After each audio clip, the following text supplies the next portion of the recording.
I saw La La Land at the Fox Theater and I thought I'd sit down, share my experience, maybe some of the things that I got, and just talk about what it all meant to me. Because honestly, it was one of the most special nights that I've had in a really long time.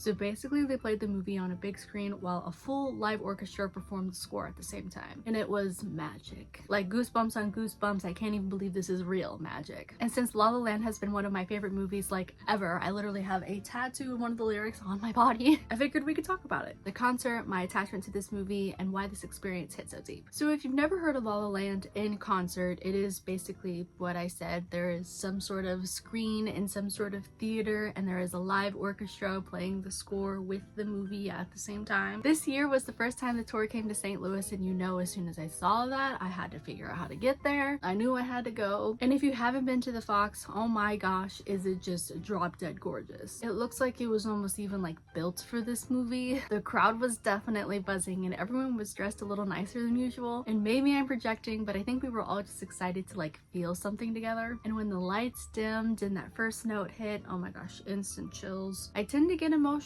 during live things, live concerts, live sports ball events, just the liveness, and it was definitely happening here too. I think there's a name for like that phenomenon where people like really experience something when they see it live. I don't know, let me know if you know what that is in the comments. But whatever that thing is called, I definitely was really much so feeling it in the first 10 minutes. I mean, you know, throughout the entire thing, but I almost was crying in like the first 10 minutes. And the audience was a ton of fun. They laughed at the right places, they were definitely sniffling at the end, claps after every single song. And the best part, honestly, for me, it was that they played the credits too. I love the credits so much. I feel like I could maybe make an entire video just on that. It's like a quiet exhale after a story's just been told. And hearing it live was so intimate, almost like a little love letter or a little thank you to everyone who's been a part of this. Okay, let's rewind a little bit. My obsession with La La Land started way back, oh my gosh, almost 10 years ago. Actually, now that I'm thinking about it, it was 10 years ago because it started before the movie even came out. A friend from high school, shout out Nick, showed me City of Stars and said, "This is so you." And he was right. I listened to it non-stop after he showed it to me. And when the movie finally did release, of course I went and saw it, but I was not prepared. I cried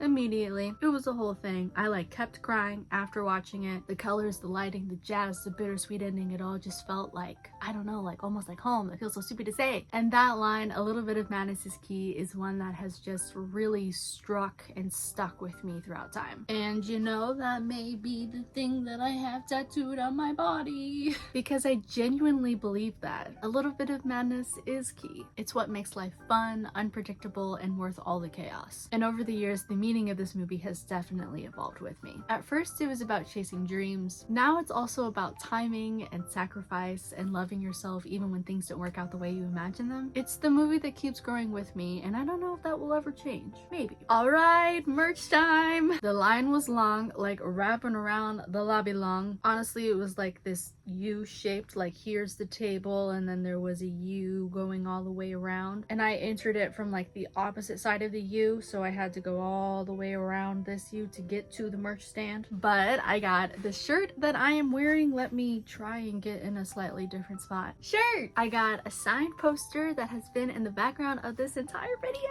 It's right there. And honestly, probably like the most like part of it all, a signed vinyl. And the poster and the vinyl were both signed by the composer of the night. I'm not going to try and pronounce their name because I really don't want to butcher it. She was so incredibly beautiful and amazing and talented. Her name is on the screen somewhere, maybe even a picture of her because she is so gorgeous. But here is that signed vinyl. And yes, I have not opened it fully since seeing it. The composer, the conductor, the composer, the conductor, oh no. The woman I was just talking about that does the thing with the orchestra, I'm like really getting in my head about what exactly they're called. She did speak a little bit before and after the show, and she was just incredible. I didn't know her before this, but seeing a woman lead a full orchestra to one of my favorite movies of all time, that honestly made the whole experience even better. Like, how does this experience get any better? We have a signed vinyl, we have a signed poster, we have an awesome t-shirt, we have a woman leading an entire orchestra of a movie that I have loved for so long. Wins on wins on wins on wins. This show has been on my dream list for